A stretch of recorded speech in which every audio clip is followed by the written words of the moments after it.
आज हम राष्ट्रवादी नेता फिरोज शाह मेहता को याद कर रहे हैं, जिनका जन्म 4 अगस्त 1845 को बॉम्बे में हुआ था। मेहता ने 1864 में लिंकन इन्न में प्रवेश किया और बार के लिए योग्यता प्राप्त की। इंग्लैंड में रहते हुए वो दादा भाई नौरोजी से मिलने जाया करते थे और ये मुलाकातें उनके उदार दृष्टिकोण को ढालने में महत्वपूर्ण साबित हुई।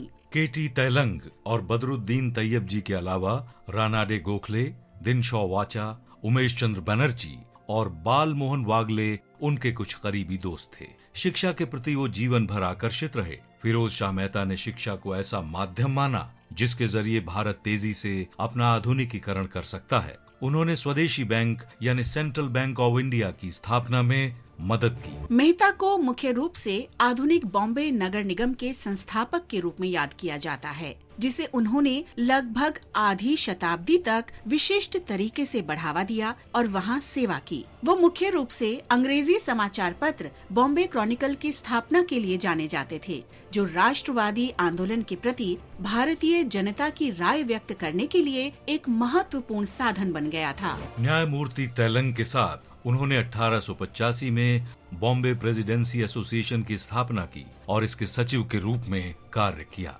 फिरोज शाह मेहता भारतीय राष्ट्रीय कांग्रेस के संस्थापक सदस्यों में शामिल थे। उन्होंने 1890 में कलकत्ता में आयोजित कांग्रेस अधिवेशन की अध्यक्षता की। अध्यक्षीय संबोधन में फिरोज शाह मेहता ने कहा, साथियों, वो तमाम आंदोलन जिन्हें लेकर हम चिंतित हैं, वो कई चरणों से गुजरते हैं। पहला चरण होता है उपहास का, दूसरा होता है दुष्प्रयोग का, जिसके बाद मिलती है कुछ रियायत, और वो भी आंदोलन को और आगे न बढ़ाने की चेतावनी के साथ। और इन सब का अंतिम चरण वो होता है दोस्तों, जब आंदोलन के मकसद को अपनाया जाता है। लेकिन इस हैरत के साथ कि इसे पहले क्यों नहीं अपनाया गया। हमने पहले दोनों चरण पार कर लिए हैं। आज हम शहीद रामकृष्ण बिस्वास को भी याद कर रहे हैं, जो बंगाल के चटगांव के निवासी थे, जो कि अब बांग्लादेश में हैं। वो मास्टर दास सूर्य सेन के चटगांव के क्रांतिकारियों के समूह के सदस्य थे।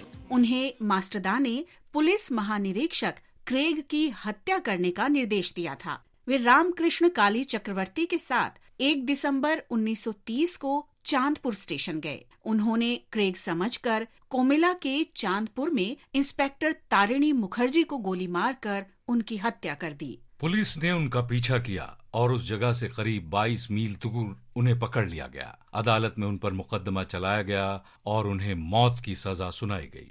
रामकृष्ण बिस्वास को 2 मार्च 1932 को अलीपुर सेंट्रल जेल में फांसी दे दी गई।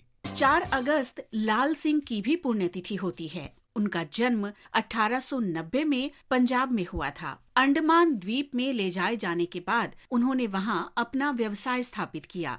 लाल सिंह इंडियन इंडिपेंडेंस लीग में शामिल हुए, इसके लिए धन जुटाया और द्वीप समूह की यात्रा के दौरान नेताजी को ये राशि दान कर दी। जापानी सेना ने जनवरी 1944 में अंग्रेजों के लिए जासूसी करने के झूठे आरोप में उन्हें गिरफ्तार कर लिया और उन्हें सेलुलर जेल में डाल दिया। बाद में उन्हें रिहा कर दिया गया, लेकिन फिर से गिरफ्तार कर लिया गया और 4 अगस्त 1945 को समुद्र में फेंक दिया गया।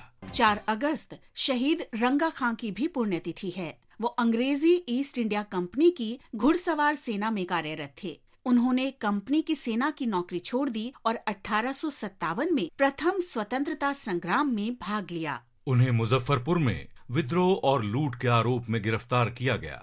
रंगा खां पर मुकदमा चलाया गया और 4 अगस्त 1857 को उन्हें फांसी दे दी गई।